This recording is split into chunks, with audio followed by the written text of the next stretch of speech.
Just kick a little something for them cars that be bumping. Yeah, but we need a beat that they can front to. Oh, that'll work.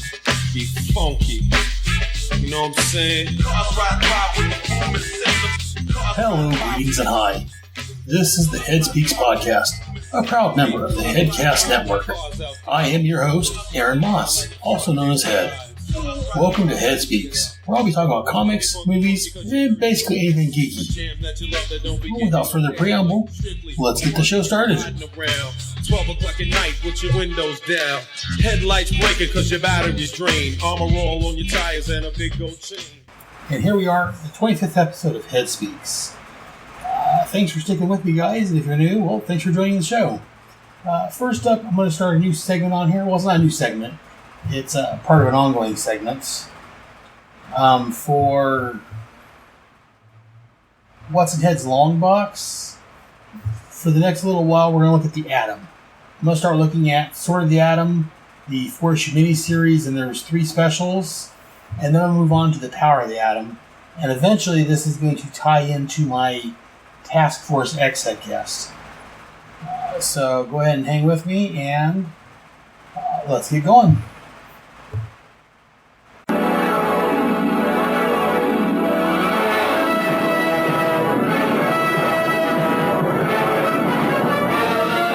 Faster than a speeding bullet.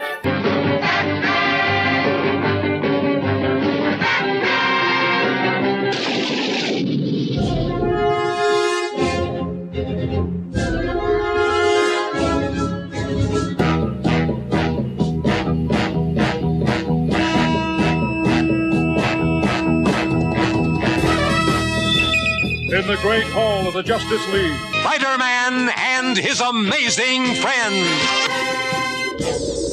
the Justice League of America versus the Legion of Doom. This is What's in Head's Long Box? Dedicated to truth, justice, and peace for all mankind. The world's greatest super friends.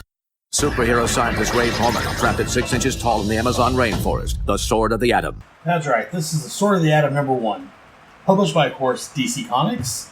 The cover date was September of 1983, but to buy this off the newsstand, you had to be around on June the 23rd of 1983, with 60 cents in your pocket. The editor was Dick Giordano.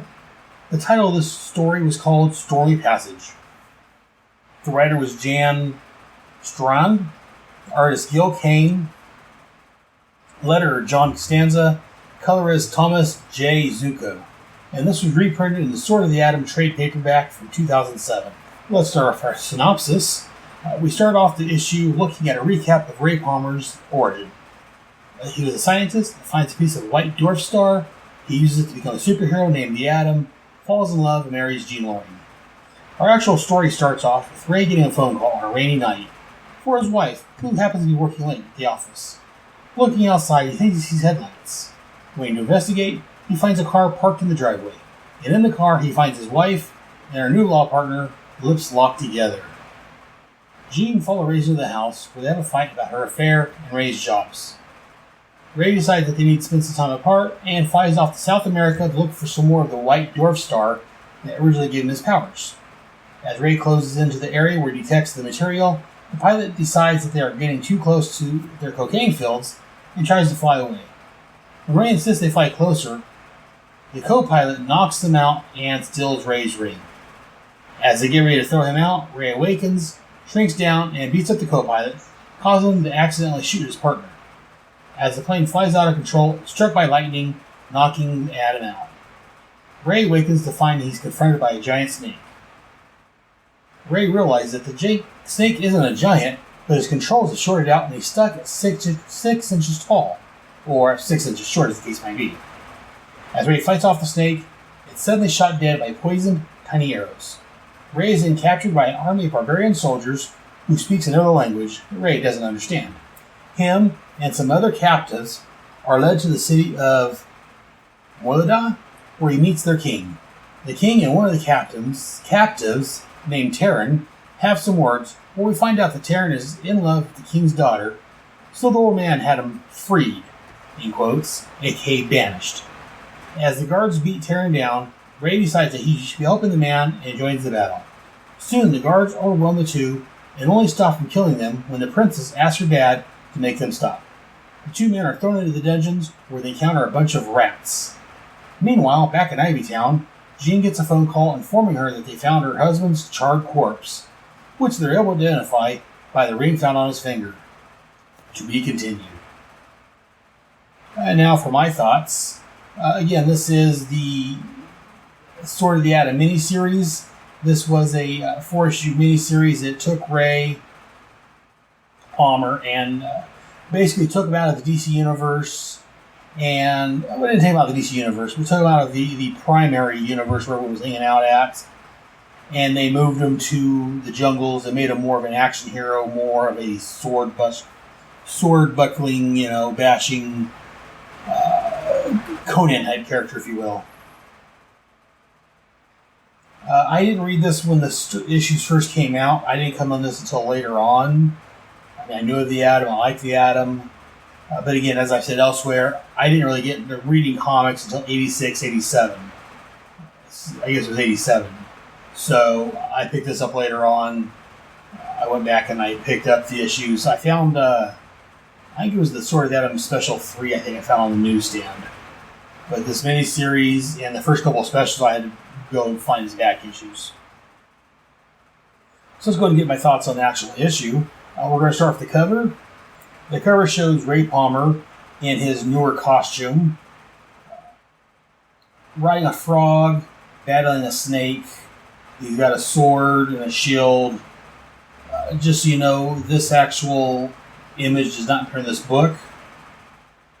Ray doesn't have his costume yet, and he's not the swashbuckling hero yet. But aside from that, looking at this cover, I think it's a very interesting cover. I think, again, I bought this later on because I like the Atom, so I bought it no matter what. I'm thinking that if I was in the comics in 83 when this came out, I think it's 83. Yeah, if I was in comics in 83 when this came out, I think I would have picked this up. It's a different cover. It's not, if you're used to the Atom, you're used to him being a superhero, shrinking down, fighting guys like the Cronus and other bad guys. He fought Dr. Light and some other ones. So this is a very different take on the Atom. I'm liking it so far. It's a Gil Kane cover. And also down here that's got a blurb. It would also be where the, if you bought this like off a newsstand, the UPC scanner is. It says the new DC, there's no stopping us now. And from this cover, you can kind of tell it's a new DC universe, if you will, or new DC, because this isn't a superhero comic, if you will, even though it's a superhero character. And again, the Sword of the Atom logo, it says the Sword of the Atom. Is in the Atom symbol, and then between it has a sword showing the new direction for the Atom. Again, overall, I really like this cover. What else can I say about it? It's a great cover. I'll have this on the blog. Take a look at it. See what you think. And moving in. I don't normally, when I do my reviews on any of my shows, I normally don't talk about the ads. I'm going to mention this first one I see here, which is Burger Time. The only reason I mention this is because my grandmother used to have it in television, and she played Burger Time all the time. She loved that game. And again, there's just a little personal. This ad brings back to me a little personal memory of my grandmother, my mother's mother. She used to love playing Burger. When she played Burger Time, she'd get moving. She'd be moving all over the place, jerking the controller around like that's actually going to help her. I would laugh at Grandma. That's not going to help you any. But again, that's just a little ad for Burger Time made me think of my grandmother. So we start with the story. The first page of this, the Sword of the Atom. Again, as I said, the first page of this is actually just a spin-up page. It shows Ray Palmer, the Atom, in his new costume we're going to see later on a frog. Behind him, we see a bigger version of Ray as the Atom. And then up behind that, we see a headshot of the Atom in his old mask. I like the Atom's costume. I like his old mask, his old look. But I also like this new look they had for this that started here. Here, he went the Kid Flash route, and the top of his mask is gone. so his hair's hanging free. I think that's an interesting look. Before he had a full mask that covered his head, or cowl, I guess, and left just his nose and mouth open and bottom jaw. Here, like I say, the top part of his mask was ripped off. We'll find out here in a few minutes. And so when he adopted his new costume, he took that look. So, again, it's a nice page. Gil Kane doing the art on it. Gil Kane was one of those, either you love him or hate him for the most parts. I tend to like Gil Kane for the most part. Sometimes you can kind of tell Gil Kane artwork. In fact, I think it was over on my Task Force X podcast here a couple months ago. I reviewed a issue of Checkmate, had a cover by Gil Kane. Or was it the interior? I forget now. Maybe the interior, actually. Whichever it was, I could tell what it was when I looked. I could tell it was Gil Kane art just by looking at it, because his art has a distinctive style. He's very heavily inked, and his characters have a certain look about them. It's hard for me to describe. And we go to the first page, which is a recap. It's page 2, actually. It's a recap. It shows, Ray Palmer. It shows the White Dwarf. It shows the Atom shrinking down. It shows him standing on Jean Loring's hand. And Jean Loring looks like she was in an accident or something. Her dress is all torn up. The bottom part is all in tatters. And the neckline looks like it's been destroyed. And Jean Loring, again, I haven't read a lot of these early issues, but from what a guy I know, I don't know him, but I've heard some of his podcast, Diablo Frank, he writes into some of the other podcasts I listen to. He's got his own shows, and he's got one where he covers these old Atom issues. And the way he describes Jean Loring, she's a bit of a bit. So again, I don't know if personally, because I read a lot of these old stories. I've got some of them I need to read, but yeah. So we got Jean Loring. She's looking attractive from what we can tell. Not the greatest drawing of Jean, but not bad. But moving on to the issue itself. So our story starts out, as I talked about earlier. We see an outside shot of Jean Ray's house. It's raining. Again, the artwork in this, it's average Gil Kane work. I like it for the most part. So, but we go along, and nothing really happens at first. He gets a phone call. Ray thinks Jean's spending an awful lot of time at the office, and that's getting late. She should be home by now. And he's thinking about how he normally spends a lot of time at the office himself in the lab. So she may not be hurrying home because he's always telling her, "Well, I'll be home early," and never is. But he's looking out the window, and he sees a car parked out in the they got like a long driveway. So he walks out and puts his coat on and walks out to the driveway. And in the front seat, he sees two people, snuggling up close. And we get on the 5th page here, we get an extreme close-up of Jean and her partner, find out later his name's Paul, smooching. And there's there's 3 panels here at the top of this page 5. We see Jean and Paul smooching. And then we get a close-up of Ray's face and horror as rain hits him. He's saying, "Jean!"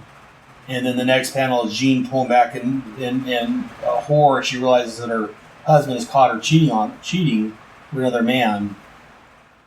And she's like, "Let me go. He's seen this. I knew this would happen." As Ray storms off. And Jean says, "It's over, Paul. I forget it ever happened." "Over?" And Paul, her partner, says, "But it's only just begun." "Jean, don't go. So she storms off and talks to Ray.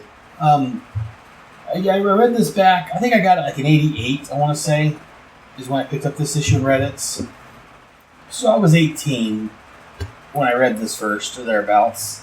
And this first couple pages here, where Ray goes out in the rain and finds his wife smooching with another guy in the car, the rain beating down the car. Whenever it rains, ever since I read it, not every time, but a lot of times after it rains, or when it's raining, I think about this scene. To me, I don't know, maybe it's just me, maybe it's my own screwed up head, but whenever it's raining, a lot of times I'll think about this scene, and I'll be like, poor Ray Palmer. I know he's a fictional character, but to me, that's how well this scene is written and drawn. that even here it is, 20, 30 years later, and I still think about Ray catching Jean smooching with Paul in the car while it's pouring rain out. So again, this first 4 or 5 pages here is really great drama. I mean, Ray goes out and, like I say, he finds his wife smooching with her new law partner. And me, who's not involved with actual characters, I'm not. It didn't actually happen to me, but I feel for Ray, and I don't know, this scene always comes to mind when it's Ray, especially when I see a car out in the rain. A lot of times this scene just gets brought to my memory. So it's a very moving scene. It's, in my opinion, it's very great. It's again, it tells us everything we need to see in just these couple of panels here, a couple of pages. So kudos to both. I would say both to the artist and writer, to both Jan Strand and Gil Kane. They both did a fantastic job on this, in my opinion. Because again, years later, I still envision the scene. I haven't read this book in years, but yeah, whenever it rains, I see a car sitting in the rain, I think about, this scene. But moving on from there, we get inside the house where they're having a fight, and basically they're arguing, Jean pulls out the usual, Ray, please, it isn't what you think. And Ray's like, it's exactly what I think. How could you do this to us? All that blather about working late, and I swallowed it. I feel like a fool. I even believed you about hiring a partner to take some of the load off, so we spend more time together. When did you mention that? 6 months ago? You planning this long? Yeah, I see now why you're a successful attorney. You have a shrewd, meticulous mind, dear. And Jean fires back that Ray doesn't have time for her, and whenever they are together, all he talks about is his atom cases. And also atomic, because he's an atomic scientist. So I talk about his work, his lab, and also his life as Ray, as the Atom, the superhero stuff. And she makes a comment that when she closed the big case, now a little extra cash to spend. She wanted to buy a little cabin in the woods, and he bought the money. He used the money to buy a portable scatillion detector, which he needed to use to solve his important case of the Atom.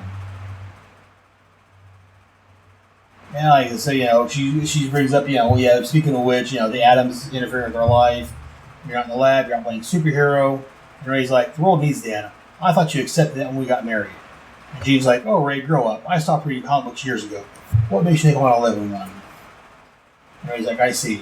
So next we cut Jean's in bed, and Ray's saying, that we've got too used to one another. Maybe we need to spend some time apart. There's a project he wants to work on in South America. He'll be gone about 6 weeks or so. And maybe this might be good for him. And Jean doesn't answer. She just cries. Make a little comment here on these pages here. On page 7, this kind of furthers what Diablo Frank says about Jean Laurie being a bit, as Ray says here.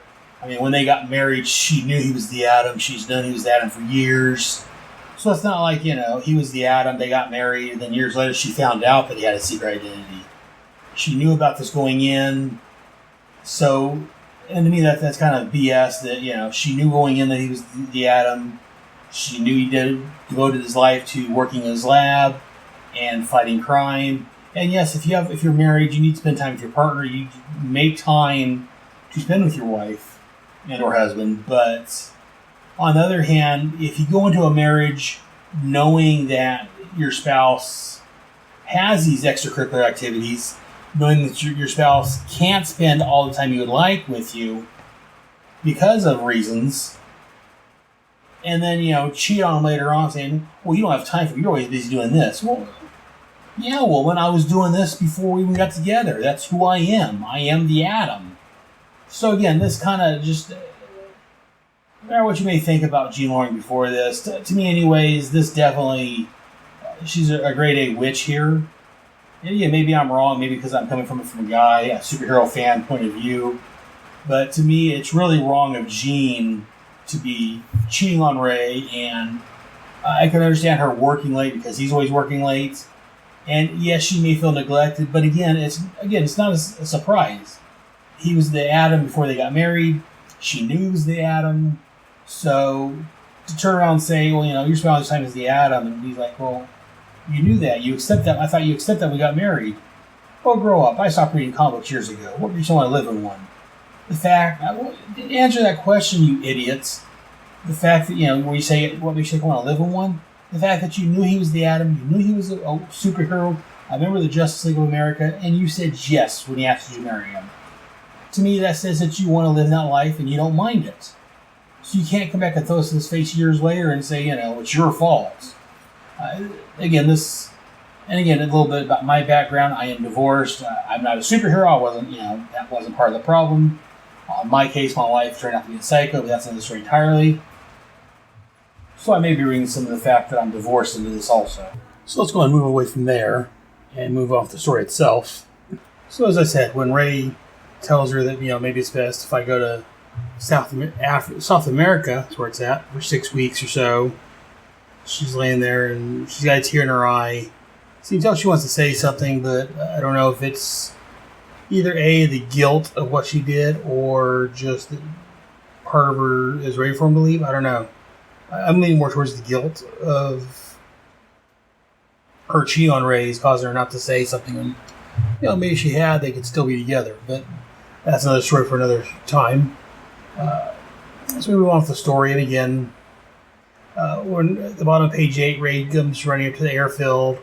And before he gets there, we see these two South American guys talking about how there's more profitable ways to use an airplane than hauling a scientist over the jungle.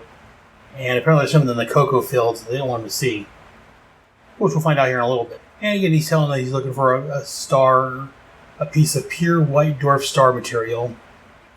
And he's used this Ethelian detector, which him and his wife just fought about 2 pages ago.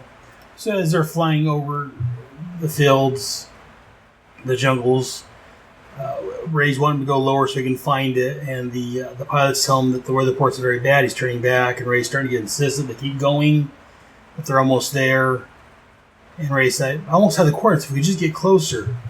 And then his partner, the bald drug runner, if you will, whatever he is, knocks Ray out and tells him, hey, you discovered our secrets. Besides,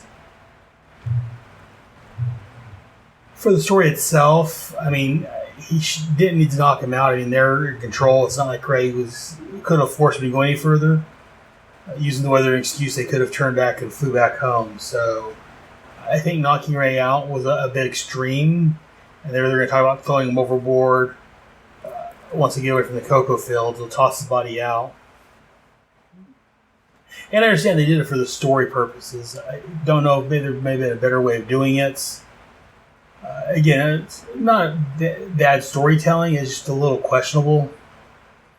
And then the guy takes Ray's ring, which you just know that's going to come back later. Well, because I told you, but any good story, that's going to come back later since he's still in Ray's ring. But Ray's not quite knocked out. He overhears him talk about cocoa, which he knows comes from cocaine. He pets 2 and 2 together and gets 4. Actually, he pets 2 and A together and gets 4. And he shrinks down into the Atom, which is great. I love here on page 11, top panel, we've got Ray in his Ray Palmer identity, the Atom, the nucleus symbol going around him as he shrinks down on the bottom of the page. Great panel. I love seeing the Atom shrink down and going into battle. He jumps up, and again, as he does, he shrinks almost nothing, and then as he gets up next to the guy, he puts all his weight into a punch and knocks the guy down. He gives him a couple punches, and the point of the punch makes the second bad guy that tried to kill Ray accidentally shoot his partner who's piloting. The plane starts plummeting, cargo doors open, everything goes flying out, Ray's hanging onto the edge, gets zapped by lightning. And here on the bottom of page 13, we see Ray as he's being hit by lightning. Ray's all one color, the lightning surrounding him, just the smoke as he goes falling from the sky. And then he wakes up at the bottom of the page here, 14, and we see a costume that looks similar to what's on the cover. It's a regular Atom costume, but the top of his mask is torn off, revealing his hair. And he goes walking through the jungle to see what he thinks is a giant snake. And suddenly he realizes that this snake's not a giant. As I mentioned in the synopsis, his size control belt was short-circuited by the lightning, and he's stuck at like 6 inches tall. And so he's jumping around the snake when suddenly the snake gets riddled full of arrows, and he finds a bunch of little yellow people. That's about his height. One of them's riding a frog. They've got swords, very primitive. And he leads them back to their outpost. And again, they're speaking a different language, so Ray doesn't understand them. But they give us captioning so we understand what's going on. And we find out one of the guys is thinking that, the girl that's here, we find out later is a princess. She's thinking that, is he a fool? Because of the way he's dressed. And the guy that's not walking next to her, which we find out here in a few minutes, is named Taryn. He says, fool? Welcome then, for we're all fools who oppose Kalish and his bondsmen, for whatever reason. And Taryn's looking over at the girl, and Ray, again, doesn't know what's going on, but he can tell from the way that the guy's looking at the woman riding a frog that there's something between those two. And Taryn looks over at Ray, and he sees that Ray can tell there's something going on between him and Princess Lathan. And he thinks, you're no fool. If not a fool, what are you? A stranger, certainly, but from what tribe? Who commands your loyalty? Or does anyone? It's like that we're getting what's going on without these two speaking the same language. They kind of understand what the other's thinking just by their body language. As we said, the girl that first, that's with him is a princess. And this guy, Taryn, I don't think we've got his name yet. Taryn here has a thing for her. He's in love with her. As we find out, as we get to the city, as I said earlier, they arrive in the city of Mortali, which is a giant. Well, I say a giant. You guys are 6 inches tall, so it probably looks like a playset to us. But for Ray, it's a giant city, and the king's sitting there on the throne with his daughter sitting behind him, sitting down on by his feet. Much like you expect in a sort of fantasy type story. The king is telling us that, they gave Taran his freedom, but he speaks out against them. He organizes rebels to dethrone him. And we find out that apparently that he was a bondsman to Kalish. They were friends, he was a bondsman, until he asked his daughter, the princess, to marry him. At that point, he freed him, in quotes, and sent him out the jungle to die. And basically, Taryn wants... this city lives in our monarchy, and Taryn wants more of a democracy. They want to be able to vote and choose their own king. And so the king tells one of his men to silence Taryn, so they start beating... 3 of them start beating on him. The princess gets up, trying to make him stop. Ray right next to him. Again, doesn't know what's going on, doesn't speak the language, but no matter where he's at, Ray's going to do the right thing. And he jumps in and starts attacking these guys himself, helping out this unknown prisoner. Just because it's 3 against 1, Ray knows it's not fair odds. So doing what he does, whether he's a superhero fighting crime or just a man stuck at 6 inches tall, he fights on the side of right. He jumps in and he starts getting beat himself when other guards show up. And again, the princess gets her father, the king, to make him stop. And they throw the 2 men into a dungeon where they find themselves with a swarm of rats coming at them. And again, a swarm of rats may be scary to most people, but when you're 6 inches tall, that's just horrendous. And again, commenting on advertisements, as I said, I normally don't do on these shows. Right after page 21, there's an ad for Vigilante. That was a comic I covered here a while back on Head Speaks. And again, I like this page. It looks like a page out of the newspaper. It talks about the president being shot. Probably when Reagan was, because it talks about how he was listed in stable condition. He attempted assassin was captured by the Secret Service. And there's others, survivor murdered home by intruder. Motel student killed for radio. Bullying landlord throws wife from 6th floor window. Head severed in subway attack. Terror stalks the subway. Just a newspaper full of depressing, bad stories. And on the far side, we've got the picture of the vigilante. At the top, it says, "When the law is not enough, my justice begins." Vigilante by Marv Wolfman and Keith Pollard. And again, as I've talked about, I'm going to talk about it briefly here. I didn't get the series when it first came out. I wasn't aware of Vigilante. A guy I was friends with at the time, when I got into comics, he showed me some of his issues. And so I ended up going out and buying the entire run. It was a great series. It started by Marv Wolfman. Later on, it was picked up by Paul Kupperberg, who I talked with, and we talked a little bit about Vigilante over on my Task Force X headcast. I think it was a year ago. I think it was for my 12th episode, if I'm not mistaken. Yeah, I talked to Paul Kupperberg. Great guy. Enjoyed talking with him. Definitely check out my Task Force X podcast. That's another story entirely. Let's get back on to this story. So we got Rafe and Taryn handcuffed with a bunch of rats coming out after him. And the series ends with Jean Loring getting a phone call at home. And she's saying, "No, I can't believe it. What proof?" And we get the voice from the other end of the line saying the bodies were burned beyond recognition. But there was a ring on one of the fingers, and it said, "To Ray, all my love forever, Jean." And Jean's about ready to drop the phones.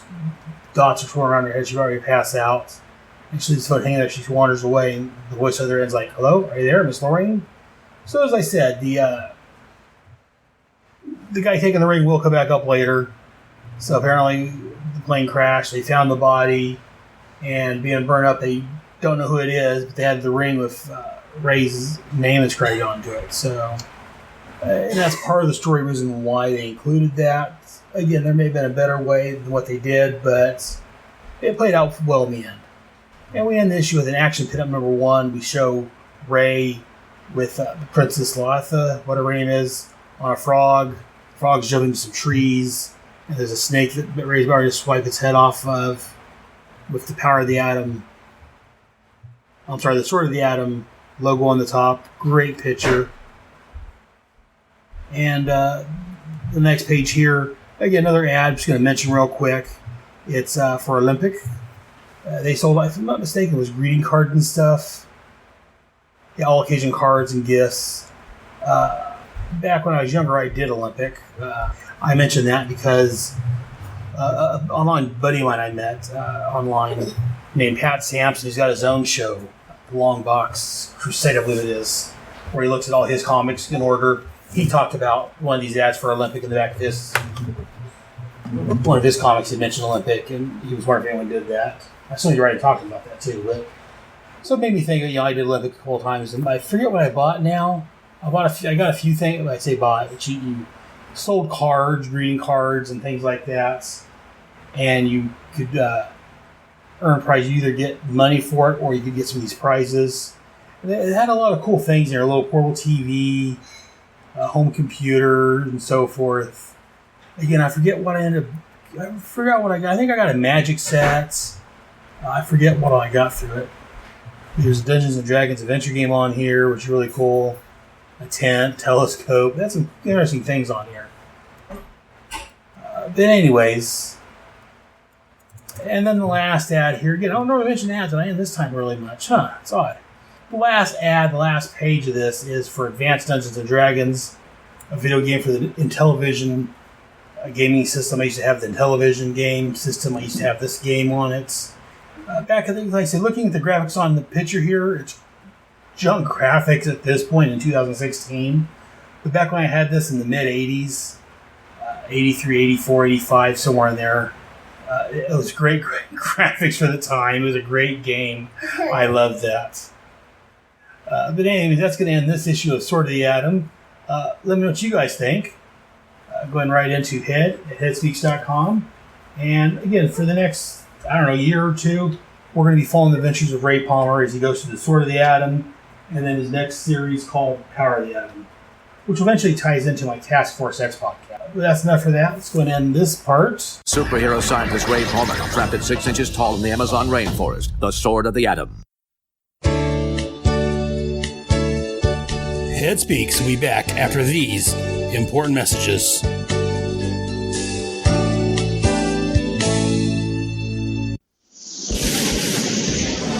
Yo, Joe!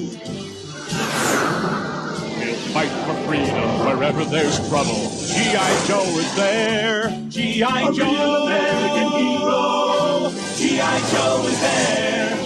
It's G.I. Joe against Cobra and Destro, fighting to save the day. He never gives up, he's always there, fighting for freedom over land and air. G.I. Joe, American hero. G.I. Joe is there.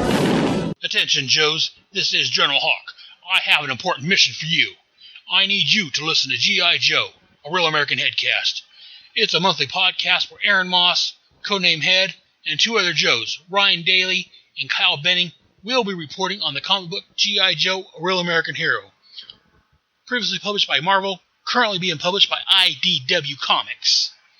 We'll also cover the special missions, the yearbooks, order battles, etc. To hear their message, report to GIJoe.headspeaks.com or iTunes or Stitcher Radio. You can get further information at Facebook, Google+, and Twitter. All under G.I. Joe, a Real American Headcast. Dismissed. Now we know! And knowing is half the battle. G.I. Joe! G.I. Joe, a Real American Headcast, is a proud member of the Headcast family. He never gives up, he'll stay till the fight's won. G.I. Joe will dare. G.I. Joe, American hero. G.I. Joe.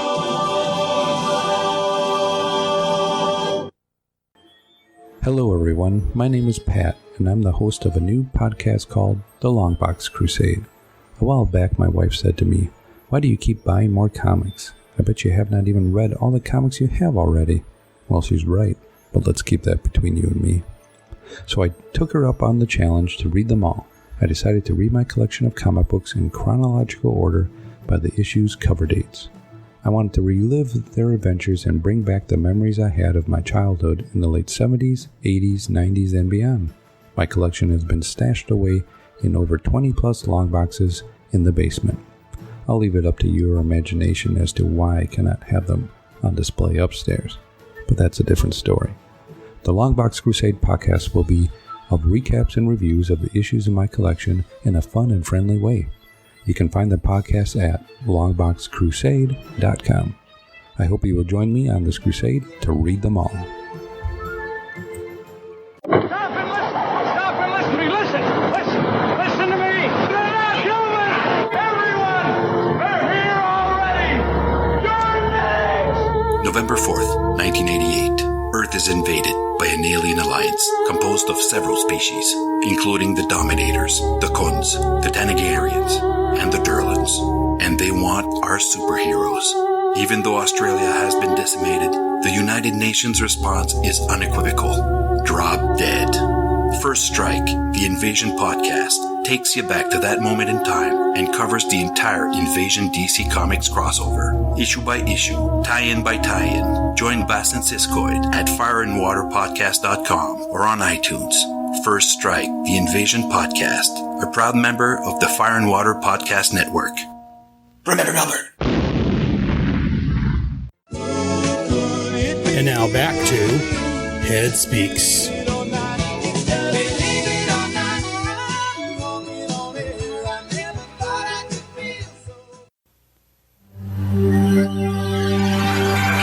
On your mark, get set.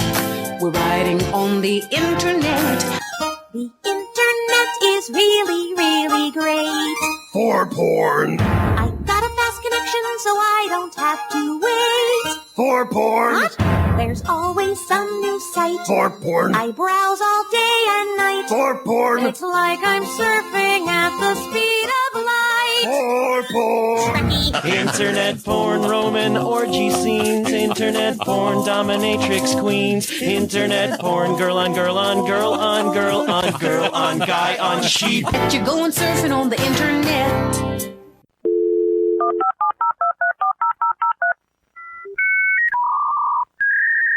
Where is Head going?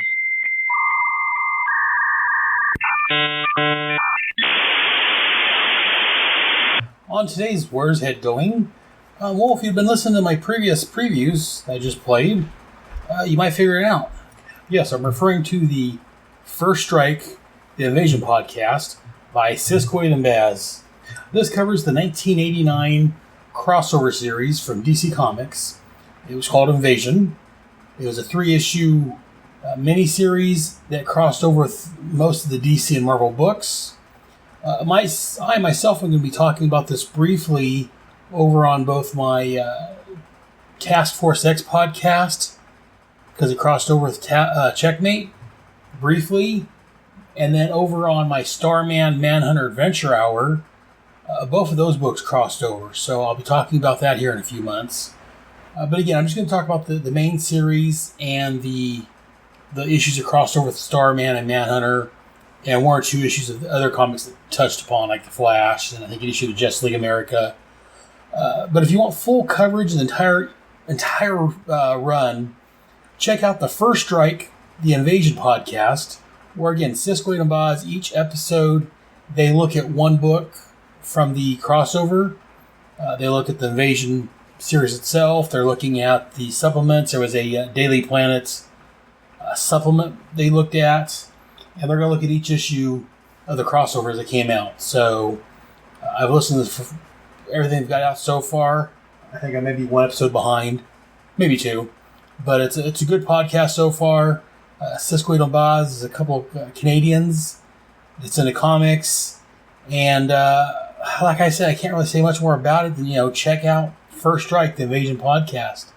I'm enjoying the podcast, and like I say, it's a limited podcast, but it's going to run at least, it's probably be 70 or 80 episodes, I'd imagine. Because again, there was only the 3 issues of the main series, but the books it ran across, like I said, it was almost every book in the DC universe, it seems like. So definitely go check out their podcast. Write in, let them know what you think. They are a part of the Fire and Water Podcast Network, which I've mentioned on here before in my other podcasts. But that's all I'm going to say about it. Go check out First Strike, the Invasion podcast. Now, let's go ahead and move on to Mail time. The mail's here. Here's the mail, it never fails. It makes me want to wag my tail. When it comes, I want to wail. You've got mail. As usual, I have no email coming in, so we're going to go ahead and take a look at the Twitters. This is people that liked, retweeted, or commented on any of my tweets under my Headcast network. If I could easily tell that it was for the G.I. Joe or Starman or Task Force, one of my other podcasts, I'm going to do it over there. These are the ones that are more generic, or I didn't get time to look into further. So it's going to get started. We have Cash Flag, Chris Williams, David Bayer Jr., the DC Movie Page, Ferocious Fractures, the Fire and Water Podcast Network, FKA Jason, Greg A., The Hammer Strikes, Hicks, Jeffrey Brown, try that one again.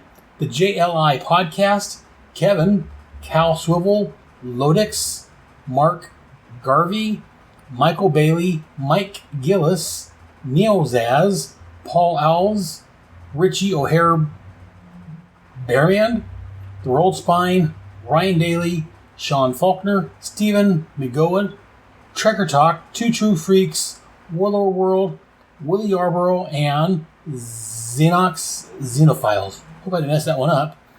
And people that are following us now on the Headcast Network is Comic Reflections, our buddies over at the Film and Water Podcast, Mannix, Randy Caldwell, Steve Rogers, my buddy the Irredeemable Shag, and the Phantom. Moving over to the Facebook, that's a bit short of a list. We have Comic Book Fight Club, which is by my buddies Gene Hendricks and Adam Worth. Speaking of which, there's also Gene Hendricks, Pat Sampson, Ryan Daly, The Hammer Strikes, The Quantum Cast, and the Secret Origins Podcast.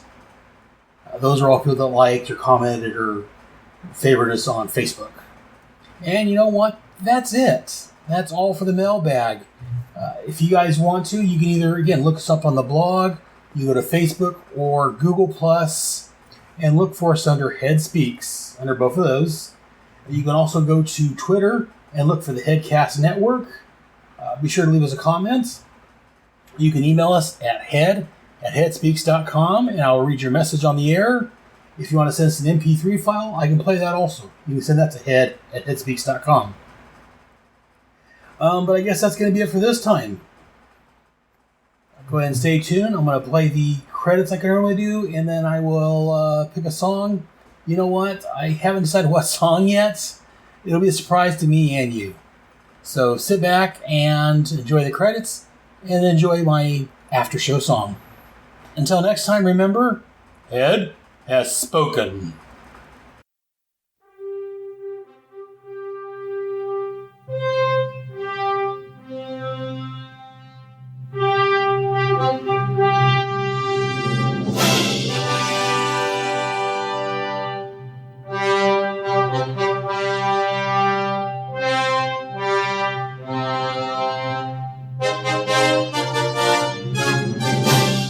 Thank you for listening to another fantastic episode of Head Speaks. Hope you enjoyed it. If so, let me know. Drop me an email to head@headspeaks.com or visit our home at head.headspeaks.com. You can also visit and talk with me on Facebook and Google+, both under Head Speaks. You can also send an MP3 file with your thoughts, and I can play that on the air. And you can also get more of me on my other podcasts. Be sure to listen to Task Force X, where monthly I look at John Ossinger's Suicide Squad and Paul Kuppenberg's Checkmate comics from the 80s and early 90s.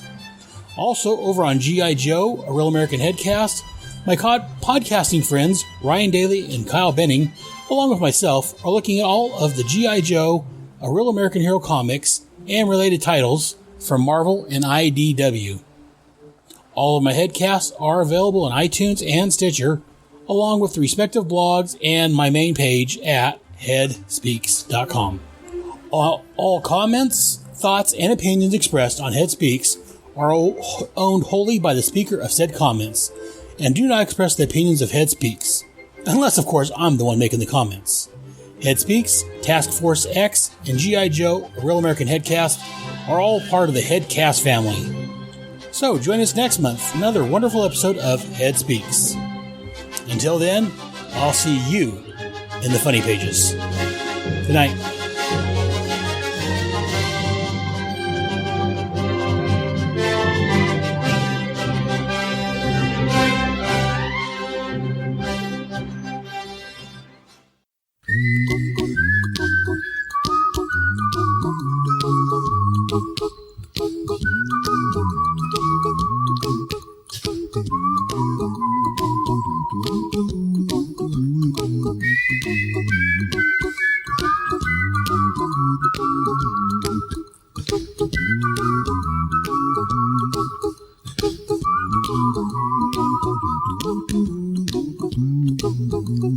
Here's a little song I wrote. You might want to sing it note for note. Don't worry. Be happy.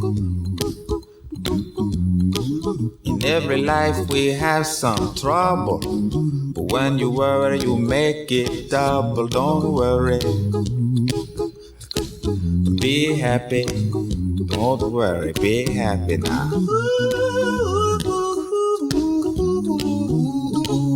Don't worry. Be happy. Don't worry, be happy.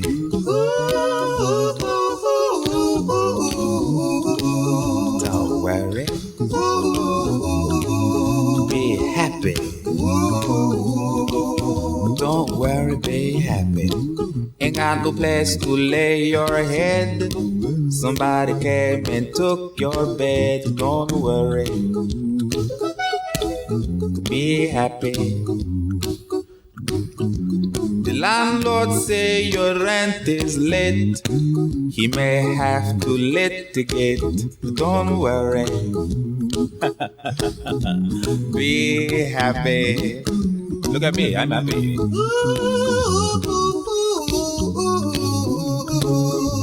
Don't worry. Be happy. I give you my phone number. When you worry, call me. I make you happy.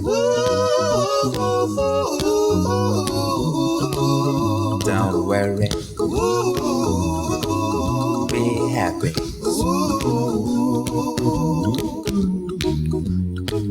Ain't got no cash, ain't got no style, ain't got no gal to make you smile. But don't worry, be happy. 'Cause when you worry, your face will frown, and that will bring everybody down. So don't worry, be happy. Don't worry, be happy now. Don't worry,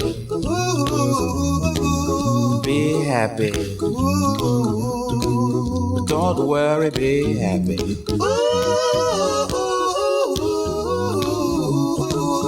Don't worry, be happy. Don't worry, be happy. Now there is this song I wrote. I hope you learned it note for note like good little children. Don't worry, be happy. Listen to what I say. In your life, expect some trouble. But when you worry, you make it double. Don't worry. Be happy. Be happy now. Don't worry. Be happy. Don't worry, be happy.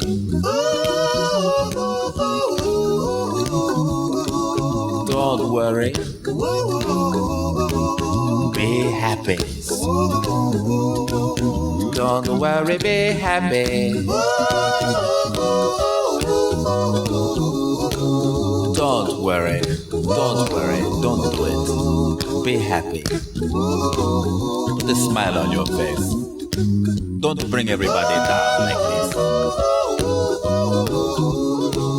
Don't worry. It will soon pass, whatever it is. Don't worry, be happy.